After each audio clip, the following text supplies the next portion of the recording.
میرے مالک ہدایت دے، ہدایت کا میں طالب ہوں۔ السلام علیکم ورحمۃ اللہ وبرکاتہ۔ الحمدللہ رب العالمین والصلاة والسلام علی رسولہ الامین والعاقبۃ للمتقین، اما بعد، اللہم صلی علی محمد وعلی آل محمد۔ محترم سامعین کرام، اللہ اور اس کے رسول صلی اللہ علیہ وسلم کی نافرمانی کا ہر کام گناہ کہلاتا ہے۔ اہل علم نے کتاب و سنت کی روشنی میں گناہ کی دو قسمیں بیان کی ہیں، ایک صغیرہ گناہ اور دوسرا کبیرہ یعنی چھوٹے اور بڑے گناہ۔ سورہ نساء میں اللہ تعالیٰ جل شانہ کا فرمان ہے، اعوذ باللہ السمیع العلیم من الشیطان الرجیم، ان تجتنبوا کبائر ما تنہون عنہ نکفر عنکم سیئاتکم وندخلکم مدخلا کریما۔ اگر تم ان کبائر سے بچتے رہو جن سے تمہیں منع کیا گیا ہے تو ہم تمہاری برائیوں کو مٹا دیں گے اور تمہیں عزت کی جگہ میں داخل کریں گے۔ اس آیت کریمہ میں اللہ جل شانہ نے دو طرح کے گناہوں کا ذکر کیا ہے، کبائر یعنی بڑے گناہ اور سیئات جن سے مراد صغیرہ گناہ ہیں۔ سورہ نجم میں اللہ تعالیٰ جل شانہ کا فرمان ہے، الذین یجتنبون کبائر الاثم والفواحش الا اللمم ان ربک واسع المغفرہ۔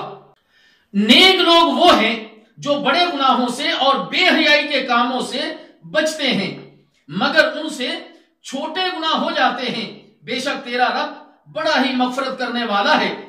اس آیت مبارکہ میں بھی اللہ تعالیٰ جل شانہ نے دو طرح کے گناہوں کا ذکر فرمایا، بڑے گناہ اور لمم کا لغوی مطلب قلیل مقدار، جس سے مراد صغیرہ گناہ ہے۔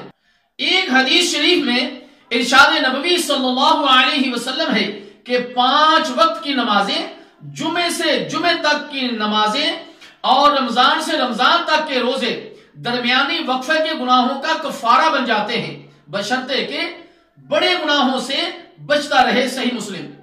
میرے محترم دوستو، بیان کی گئی حدیث میں بھی کبیرہ گناہوں سے بچنے کی شرط پر صغیرہ گناہوں کے مٹانے کا ذکر کیا گیا ہے۔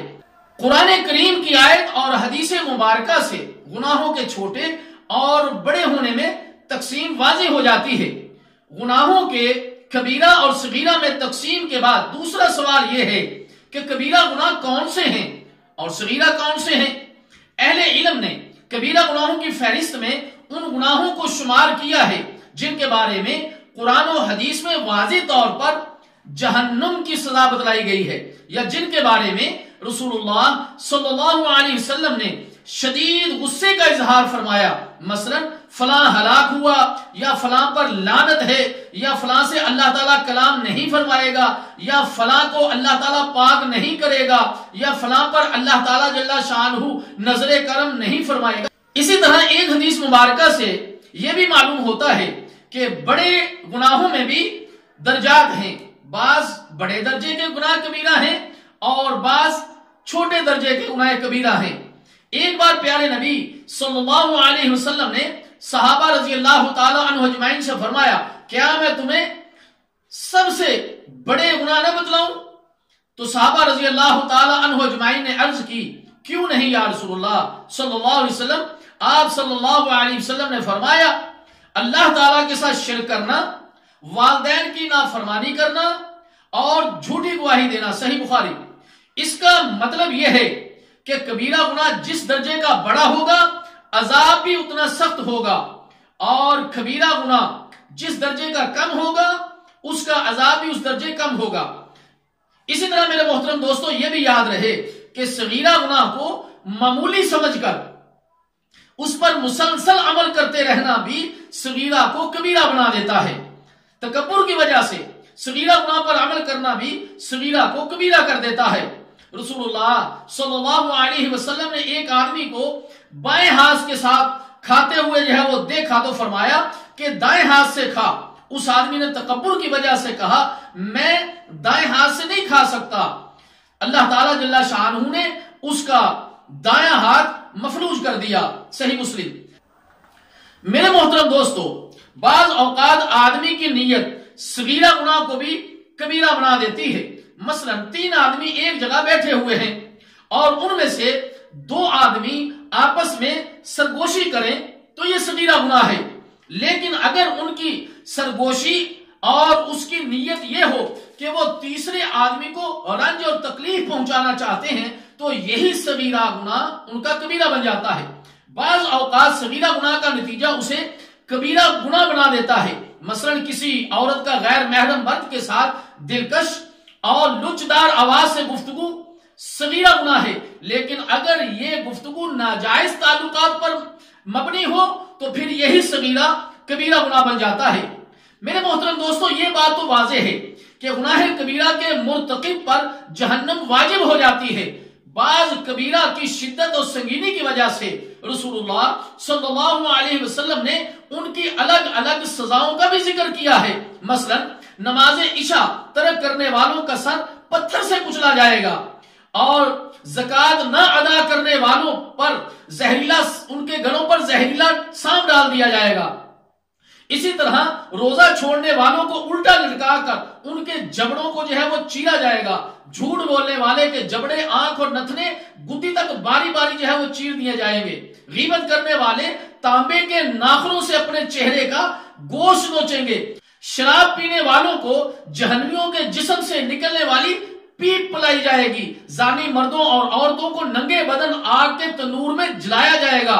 تکبر کرنے والوں کو چیونٹیوں کی شکل دے کر ذلیل کیا جائے گا۔ خودکشی کرنے والے جہنم میں بار بار اپنے آپ کو خودکشی کے طریقے سے، جیسا کہ انہوں نے اپنے آپ کو دنیا میں قتل کیا تھا، اسی طرح بار بار اس کو قتل کرتے رہیں گے۔ دوسروں کی باتیں چھپ کر سننے والوں کے کانوں میں سیسا پگھلا کر وہ ڈالا جائے گا۔ سود کھانے والا خون کے سمندر میں غوطے کھاتا رہے گا وغیرہ۔ کبیرہ گناہ کا مرتکب کتنی دیر جہنم میں اپنے گناہوں کی سزا بھگتے گا، اس کا انحصار گناہ کی شدت اور سنگینی پر ہے۔ لیکن اگر اللہ تعالیٰ جل شانہ اپنے فضل و کرم سے اس کی سزا میں تخفیف کرنا چاہے یا مکمل طور پر معاف کرنا چاہیں تو وہ بالکل ایک الگ مسئلہ ہے۔ لا یسأل عما یفعل وہم یسألون۔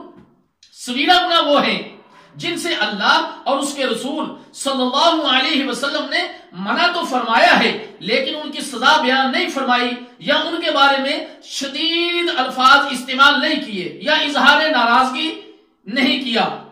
یاد رہے کہ کبیرہ گناہ کی نیت یا ارادہ بھی صغیرہ گناہ میں شمار ہوتا ہے، البتہ جب آدمی اس پر عمل کر گزرے تو پھر وہ کبیرہ گناہ بن جاتا ہے۔